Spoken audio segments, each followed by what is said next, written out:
সারা বাংলাদেশ একমাত্র ব্যক্তি এইবার ঈদে কোনো কেনাকাটা করছে না, কিন্তু তারপরে আমরা প্রাইভেট কারটা ঘুরবার যাচ্ছি। আর আমার লগে আছে বিশেষ সেলিব্রিটি বর্গ, সব এরকম সব সেলিব্রিটি চিন্তা করে আমাদের গাইডস নিয়ে পড়েছে।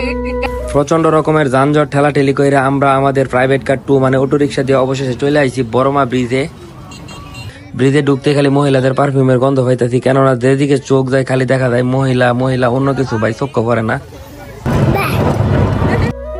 একটি মাত্র ব্রিজকে কেন্দ্র করে প্রতি বছর ঈদুল আজহা এবং ঈদুল ফিতর উপলক্ষে হাজার হাজার মানুষের ঢল নামে এই ব্রিজের নিচে। গাজীপুর জেলার শ্রীপুর উপজেলার বর্মি ইউনিয়নের বড়মা গ্রামে শীতলক্ষা নদীর উপর বৃষ্টি নির্মিত।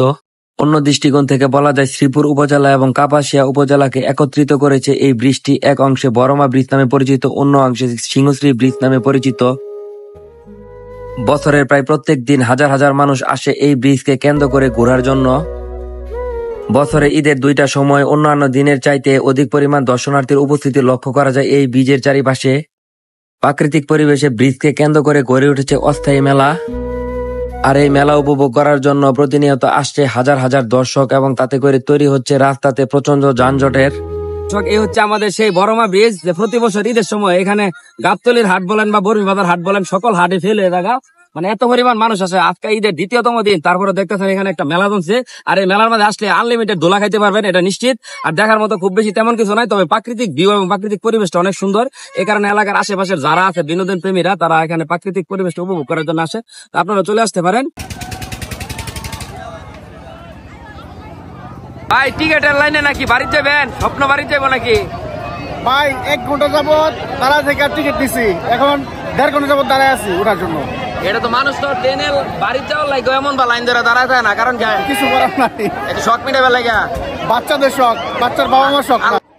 বাচ্চা তো কেবল নামে, কিন্তু এত পরিমাণ বড় বড় মহিলারা এতে জঙ্গুরি টঙ্গুরি সরবার আমি এটার কারণটাই বুঝলাম না। হেরান এমনিতে বয়ফা, তাহলে নৌকার জঙ্গুরির মধ্যে লাভ পারে, এটা কি বয়ফা না? মেলার মধ্যে ছোট বড় সকলের জন্য রাইডের ব্যবস্থা আছে, তবে টাকা থাকলে রাইড গুলা চড়তে পারবেন, আর যদি না থাকে ফ্রিতে খালি দূরেতে দেখতে পারবেন। সকাল থেকে শুরু হয়, রাত্র 10টা পর্যন্ত মেলাটা চলে। ঈদের 7তম দিন পর্যন্ত মেলাটা চলবে। একটা সময় ছিল এই খোলা মাঠটা সবুজ ঘাসে ভরপুর, কিন্তু বর্তমানে সবুজের ছিটাফিটাও দেখা যাচ্ছে না, কেননা অধিক পরিমাণ দর্শনার্থীদের উপচে পড়া ভিড় সামাল দিতে পারছে না এই মাঠ। পরিষ্কার পরিচ্ছন্নতার কারণে প্রতিনিয়ত নষ্ট হচ্ছে বড়মা ব্রিজের আশেপাশের প্রাকৃতিক পরিবেশ। এলাকাবাসী সহ আমাদের প্রত্যেকেরই উচিত এই বড়মা ব্রিজের আশেপাশের সৌন্দর্যকে ধরে কিভাবে রাখা যায় সেদিকে খেয়াল রাখা, এবং দূর দূরান্ত থেকে দর্শনার্থীদেরকে কিভাবে আমাদের এই ব্রিজকে কেন্দ্র করে আকৃষ্ট করা যায় আনার জন্য সেদিকে আমাদের খেয়াল রাখা। আজকের মতো এ পর্যন্ত। এই ভিডিওটা যদি ভালো লাগে অবশ্যই লাইক কমেন্ট শেয়ার। সকলে ভালো থাকবেন, আবার দেখা হবে নতুন কোনো ভিডিও। আসসালামু আলাইকুম, বাই বাই, গুড বাই।